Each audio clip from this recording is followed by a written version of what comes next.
할렐루야. 에스라 산책 29번째 시간으로 나아가겠습니다. 하나님 말씀은 8장 15절에서 17절 말씀입니다. 내가 무리를 아하와로 흐르는 강가에 모으고 거기서 3일 동안 장막에 유하며 백성과 제사장들을 살핀즉 그 중에 레위 자손이 하나도 없는지라. 이에 모든 족장 곧 엘리에셀과 아리엘과 스마야와 엘라단과 야립과 엘라단과 나단과 스가랴와 무슬람을 부르고 또 명철한 사람 요아립과 엘라단을 불러 가시바 지방으로 보내어 그곳 족장 이또에게 나아가게 하고 이또와 그 형제 곧 가시바 지방에 거한 느드닌 사람들에게 할 말을 일러주고 우리 하나님의 전을 위하여 수종들 자를 데리고 오라 하였더니 아멘.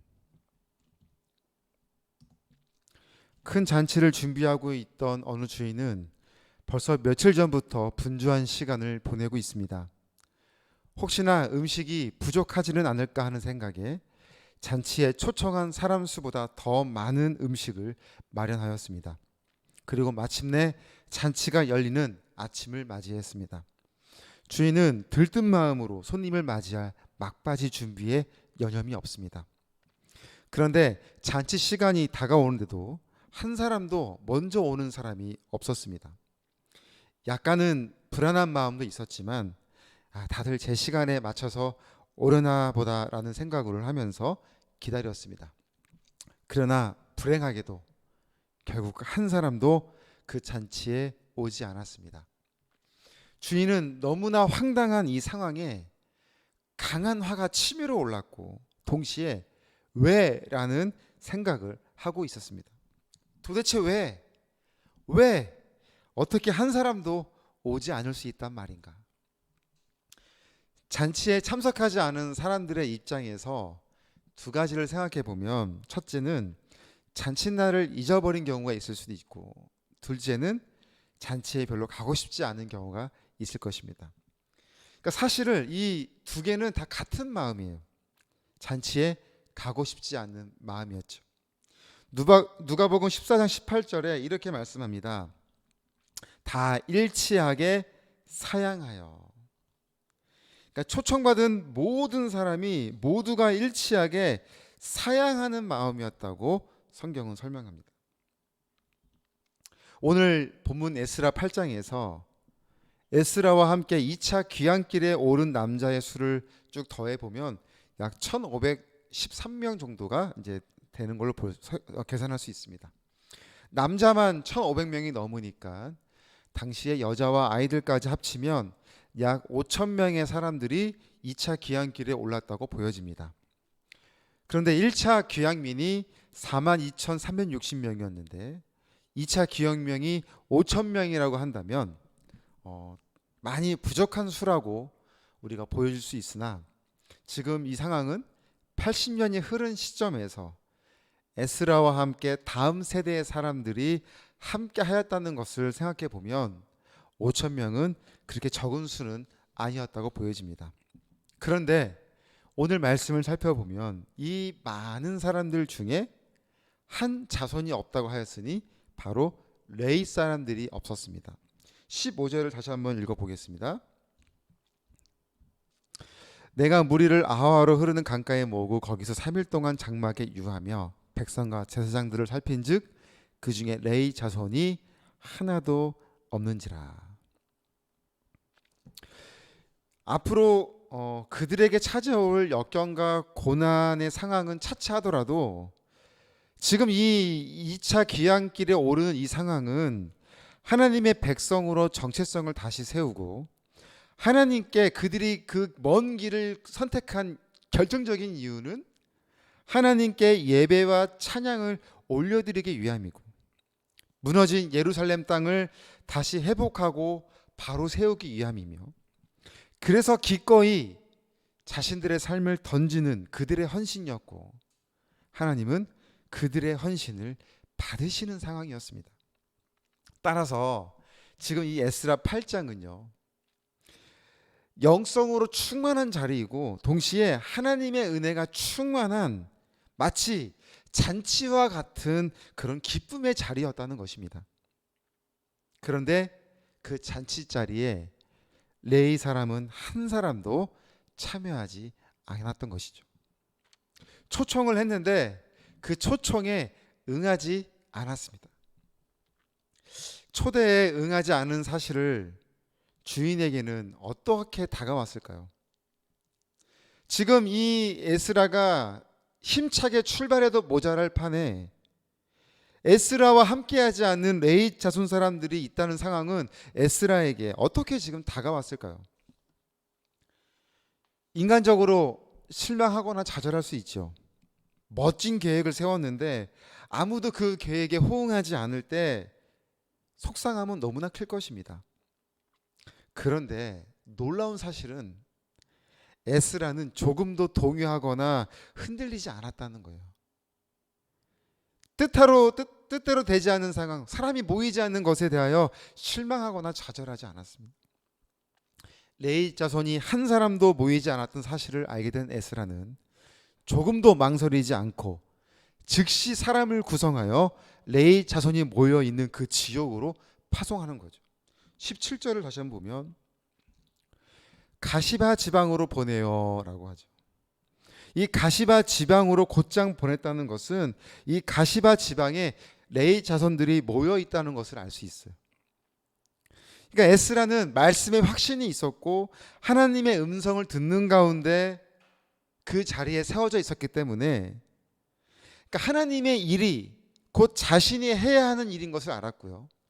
지금 자신이 해야 하는 일들이 곧 하나님을 위한 것임을 분명히 알고 있었기 때문에 찾아오는 위기에 굴복하지 않고 실망하지 않고 주저앉지 않고 즉시 다음 일들을 실행해 나갈 수 있는 그 힘을 가지고 있었다는 것을 우리는 살펴보게 됩니다.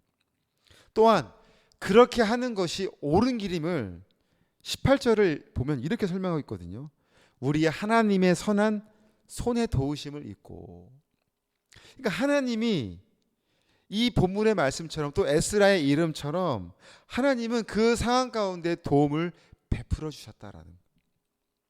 누가복음 14장에서 초청한 사람들이 아무도 오지 않으므로 주인은 화는 났지만 그러나 그 잔치를 다 엎어 그렇게 하지 않고 좌절하지 않고 성경을 계속 읽어보면 빨리와 강권이라는 단어를 사용하여 초대받지 않은 자들을 다 불러다가 그 잔치의 자리를 채우게 되었습니다.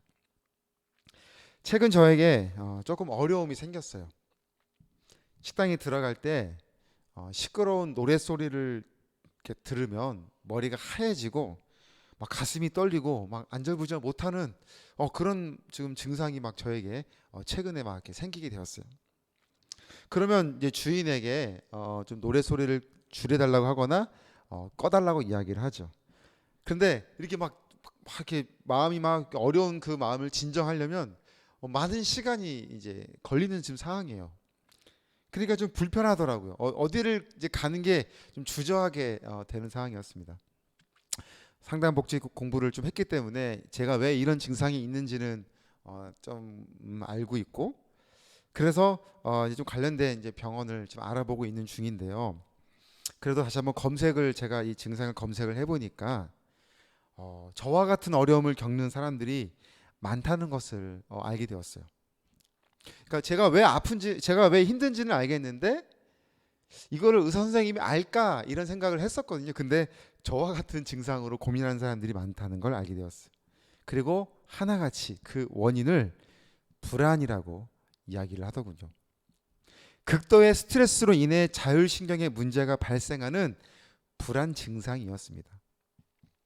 저는 최선을 다하고 있고 또 정말 이 현장에 많은 보람과 만족을 느끼고 있다고 생각했는데 코로나의 시간이 제 안에서는 불안으로 차곡차곡 채워지고 있다는 것을 알지 못했습니다. 말씀 산책을 제가 이렇게 시작한 것은 안호선이 이 어려운 시국에서도 예배와 기도로 세워지기를 원함과 동시에 또 한편으로 저 스스로도 말씀과 기도에서 멀어지지 않으려는 노력이었어요.